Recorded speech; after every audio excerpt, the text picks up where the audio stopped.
कहते हैं प्यार का रिश्ता विश्वास पे टिका होता है, और अगर इस रिश्ते में दोनों में से किसी एक के मन में भी अगर शक की गुंजाइश पैदा हो जाए तो ये बढ़ते बढ़ते इतनी बढ़ जाती हैं कि ये सिर्फ उनके रिश्ते को ही नहीं बल्कि अपने आसपास के लोगों को भी अपनी इस गलतफहमी का शिकार बना लेती है। ये कहानी है रिमझिम और गोविंद देसाई की।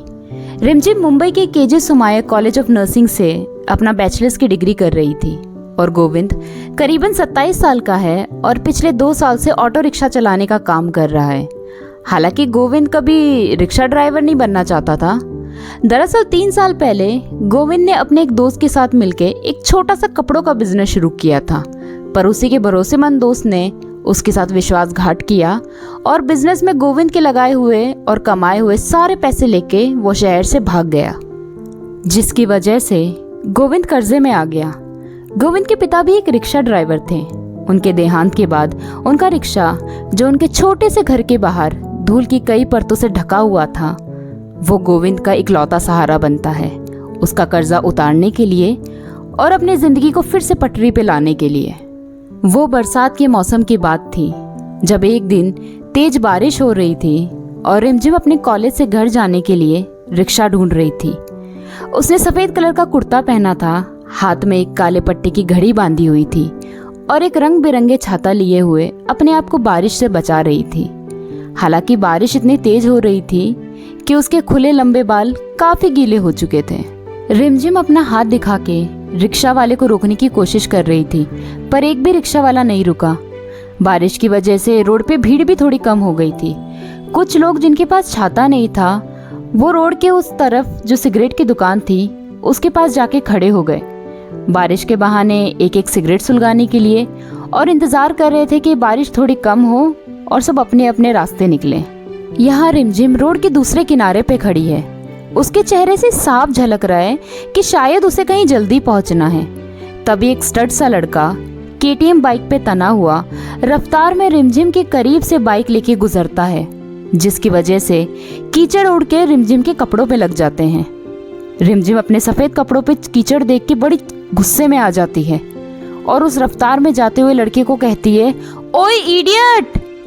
पर इससे पहले कि रिमझिम के मुंह से उसके लिए कोई गाली निकलती, वो लड़का और उसकी बाइक उसकी नज़रों से ओझल हो जाते हैं। रिमझिम अपने कपड़े पे लगे कीचड़ को साफ कर रही होती है कि इतने में एक रिक्शा वाला उसके सामने आके खड़ा हो जाता है, और ये कोई और नहीं गोविंद है। गोविंद परेशान रिमझिम को देखता है और कहता है, मैडम कहाँ जाना है आपको? रिमझिम गोविंद की ओर देखती है और बड़ी उम्मीद भरी नज़रों से देख के उसे कहती है, एकता नगर जाना है। गोविंद उसे रिक्शा में बैठने का इशारा करता है और रिमझिम तुरंत रिक्शा में बैठ जाती है। रिक्शा अपने नॉर्मल रफ्तार से चल रहा है और रिमझिम, जो कुछ देर पहले परेशान दिखाई दे रही थी, वो अब पानी की बूंदों से खेलती हुई नजर आ रही है। गोविंद की नज़र फ्रंट मिरर से उस पर पड़ती है और वो उसे भा जाती है। हालांकि गोविंद का इरादा नेक था, पर फिर भी वो पूरे रास्ते रिमझिम को अपने रिक्शा के फ्रंट मिरर से देखते हुए रिक्शा चला रहा था। कुछ ही मिनटों में रिक्शा एकता नगर आके रुकता है।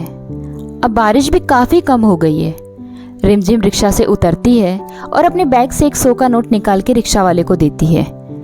रिक्शा के मीटर पे 79 रुपये बता रहा था। गोविंद 100 का नोट लेता है और अपने जेब में खुले पैसे टटोलता है, पर उसके पास छुट्टे पैसे नहीं मिलते। तो वो रिमझिम से कहता है, मैडम वो मेरे पास छुट्टे पैसे नहीं हैं। इस बात पे रिमझिम अपनी धीमी आवाज़ में कहती है, कोई बात नहीं, आप रख लीजिए। वैसे भी आप नहीं आते तो बारिश में न जाने मुझे कितनी देर और इंतज़ार करना पड़ता। इतना बोल के रिमझिम वहाँ से निकल जाती है और गोविंद उस 100 के नोट को हिचकते हुए अपनी जेब में रखता है और मुड़ के दूसरी ओर निकल जाता है। अगला दिन। मौसम आज काफ़ी साफ दिखाई दे रहा है और बारिश होने की संभावना भी नज़र नहीं आ रही। रिमझिम हर रोज़ की तरह करीबन 6 बजे अपना लेक्चर ख़त्म करके कॉलेज से निकलती है। आजकल प्रैक्टिकल्स के चक्कर में रिमझिम को कॉलेज से निकलने में देरी हो जाती है, वरना वो अधिकतर अपनी सहेलियों के साथ ही कॉलेज से निकलती है और उन्हीं के साथ मस्ती मजाक करते हुए घर पहुंच जाती है। रिमझिम फिर रोड के उस किनारे आके खड़ी हो जाती है और किसी रिक्शा के रुकने का इंतज़ार करती है। पर आज रिमझिम को ज़्यादा इंतज़ार नहीं करना पड़ता। 1-2 मिनट के भीतर ही एक रिक्शा वाला रिमझिम का हाथ देख के रुक जाता है। पर इससे पहले कि रिमझिम उसके रिक्शा में बैठती, उसकी नज़र गोविंद के रिक्शा पे पड़ती है, जो रोड के दूसरी तरफ खड़ा है और उसकी तरफ देख रहा है। वो रिक्शा वाले को वहाँ से चले जाने को कहती है और रोड क्रॉस करके रोड के दूसरे तरफ आ जाती है और बड़े अचंभे से गोविंद की बड़ी बड़ी आंखों में देख के कहती है, आप यहाँ? तो इस पे गोविंद कहता है, वो मैडम कल आपके 21 रुपए रह गए थे ना, तो मुझे लगा क्या पता आज आप फिर से किस्मत से मिल जाए। रिमझिम गोविंद की ईमानदारी को देख के खुश हो जाती है और झट से उसके ऑटो में बैठ जाती है। गोविंद एकता नगर की ओर अपनी रिक्शा घुमा लेता है। पर कल की तरह आज भी गोविंद रिमझिम को अपने सामने वाले मिरर से देखने में बाज नहीं आता। पर रिमझिम इस बार उसे पकड़ लेती है। वो घूर के उसे सामने वाले मिरर में देखती है तो गोविंद झट से अपनी नजरें झुका लेता है और सामने रोड पे देखने लग जाता है। हालांकि रिमझिम को उस पे शक शुरू हो जाता है और वो थोड़ा सख्त होकर उससे पूछती है, नाम क्या है तुम्हारा? गोविंद की बोलती कुछ सेकंड्स के लिए ऐसे बंद हो जाती है, ऐसा लगता है जैसे वो अपना नाम भूल गया हो और याद करने की कोशिश कर रहा है। अगले कुछ सेकंड्स में वो कहता है, जी गोविंद देसाई नाम है मेरा। रिमझिम उसे अभी भी शक की नजरों से घूरे जा रही है और फिर दूसरा सवाल करती है, बार बार ऊपर मिरर में देख के रिक्शा चलाने की आदत है या आज आप जानबूझ के कर रहे हैं? ये सवाल सुन के गोविंद की बोलती फिर से बंद हो जाती है और वो मन ही मन ये सोचने लग जाता है कि कहीं वो ये तो नहीं सोच रही कि वो भी बाकी रिक्शा वालों की तरह है। गोविंद धीरे से अपनी नज़र उठाता है और सामने मिरर में रिमझिम को देखते हुए कहता है, मैडम मैं झूठ नहीं बोलूँगा आपसे, पर मैं आप ही को देख रहा था। ये सुन के रिमझिम का गुस्सा और बढ़ जाता है, पर इससे पहले कि वो उसे कुछ कहती, गोविंद उससे कहता है, कल आप कितनी परेशान दिखाई दे रही थी और आज कितनी खुश। सही कहते हैं, हर दिन एक जैसा नहीं होता है। मैं भी कुछ दिनों से अपनी पर्सनल प्रॉब्लम्स को लेके काफ़ी परेशान हूँ, पर आज आपको खुश देख के मुझे ये समझ आ गया कि समय कभी भी एक जैसा नहीं रहता है। शायद कल मेरी परेशानियाँ भी ख़त्म हो जाएंगी और शायद कल मैं भी आप ही की तरह खुश होकर रिक्शा चलाऊंगा। गोविंद की इतनी गहरी बात सुन के रिमझिम सोच में पड़ जाती है कि कैसे उसने एक छोटी सी चीज़ से उसके दिल और दिमाग को हौसला दे दिया है। कुछ ही मिनटों में एकता नगर आ जाता है और रिमझिम रिक्शा से निकलती है और फिर से उसे एक 100 का नोट देती है। आज गोविंद खुले पैसे लेके चल रहा है, इसीलिए वो उसे कल के एक्स्ट्रा 21 रुपए भी लौटा देता है और बिना रिमझिम से नजरें मिलाए वो वहां से निकल जाता है। पर ये इन दोनों की आखिरी मुलाकात नहीं थी। किस्मत इन्हें फिर मिलवाती है। करीबन 1 महीने बाद कांदिवली के लोकल मार्केट में गोविंद वहां अपने रिक्शा का पंचर टायर ठीक करवा रहा था और कुछ दूर सामने से रिमझिम कई दुकानों का मुआयना करते हुए नजर आ रही थी। आज रिमझिम फिर से कुछ परेशान दिखाई दे रही है। ऐसा लग रहा है जैसे वो इस भीड़ भाड़ वाले मार्केट में कुछ तो ढूंढ रही है जो उसे अभी तक मिला नहीं। तभी गोविंद की नजर रिमझिम पे पड़ती है और वो जानबूझ के उसे इग्नोर कर देता है और उस पंचर वाले से बात करने में व्यस्त हो जाता है। तभी रिमझिम की नज़र भी गोविंद पे पड़ती है और वो अपनी सारी परेशानी भूल के गोविंद के पास आ जाती है। हेलो गोविंद, तुम यहाँ? गोविंद का नाम रिमझिम के मुंह से सुन के सिर्फ गोविंद ही नहीं बल्कि वो पंचर वाला और दुकान के बाकी कई लोग भी चौंक जाते हैं और सोचने लगते हैं कि इस लंगूर को ये लड़की इतने प्यार से क्यों बुला रही है। गोविंद ना चाहते हुए भी रिमझिम की ओर देखता है और अपने चेहरे पे हंसी लाके पूछता है, अरे मैडम आप यहाँ शॉपिंग करने आई हैं? रिमझिम कहती है, हाँ शॉपिंग करने आई हूँ, पर जो चाहिए वो यहाँ मिल ही नहीं रहा। मुझे तो लगता है मुझे इसके लिए दादर मार्केट ही जाना पड़ेगा और मेरे पास सिर्फ आज का दिन है।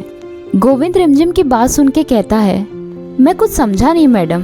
तो रिमझिम उसे आगे बताते हुए कहती है, अरे वो मेरी कज़न की शादी है और मुझे यहाँ कुछ अच्छा नहीं मिला। अब तो लगता है दादर मार्केट ही होके आना पड़ेगा।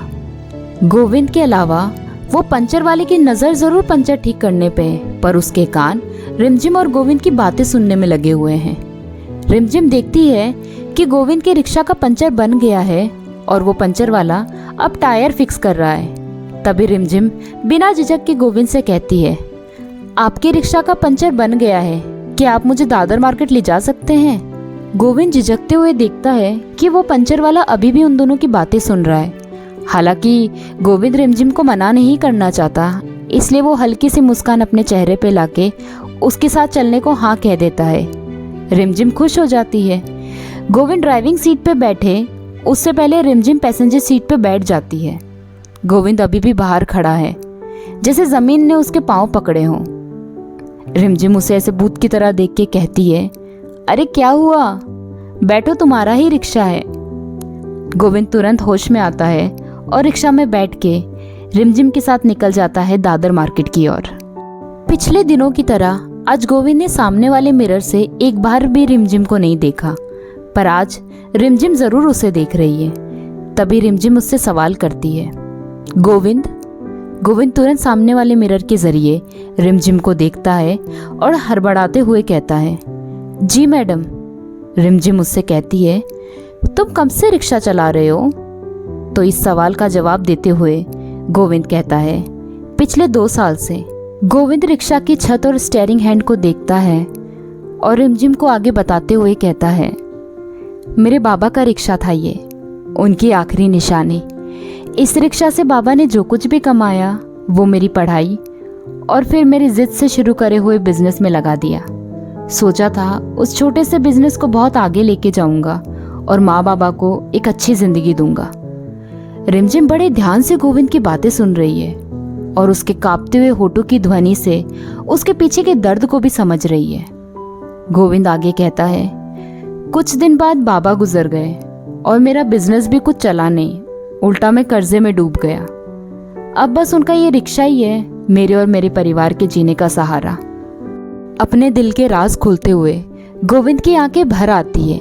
इतना ही नहीं बल्कि रिमझिम का मुंह भी उतर जाता है उसकी जिंदगी की कहानी सुन के।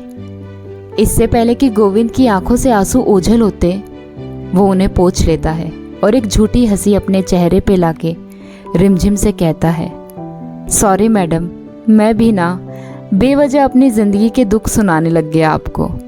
रिमझिम की आंखें भी थोड़ी नम हो जाती हैं और वो गोविंद से कहती है, कोई बात नहीं, अपना दुख किसी को सुनाने से दुख का बोझ थोड़ा कम हो जाता है, ऐसा मेरे बाबा कहते हैं।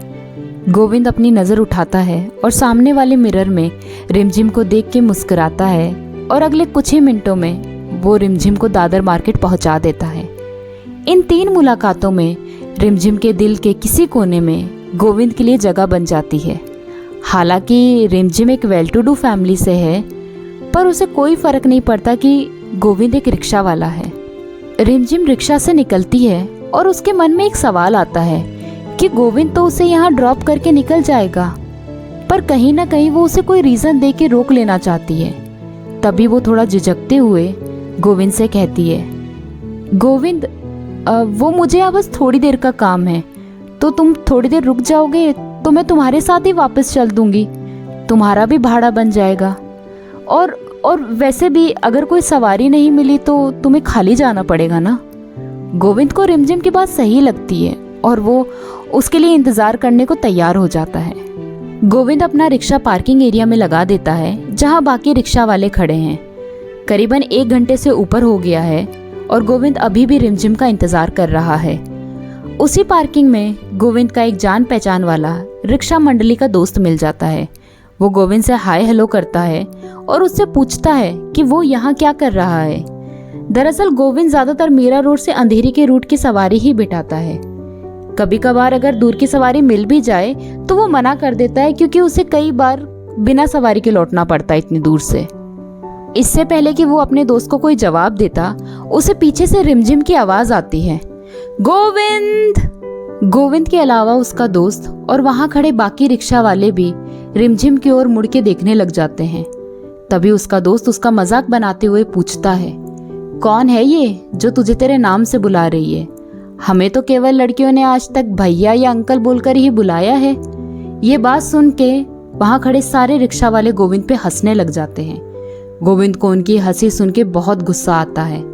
उसके चेहरे से साफ दिखाई देता है कि वो इन्हें 2-4 गालियां तो दे ही देगा, पर जैसे रिमझिम पास आती है वो किसी तरह अपने आप को कंट्रोल करता है और उन पे रहम कर देता है। गोविंद बिना कुछ बोले रिमझिम को रिक्शा में बिठाता है और वहां से चुपचाप निकल जाता है। उसका दोस्त गोविंद और रिमझिम को जाते हुए देख रहा है। तभी उसके चेहरे के रंग ढंग बदल जाते हैं। उसके चेहरे से गुस्सा झलकने लगता है और उसे देख के साफ नजर आ रहा है कि वो गोविंद की किसी बात से नाराज है।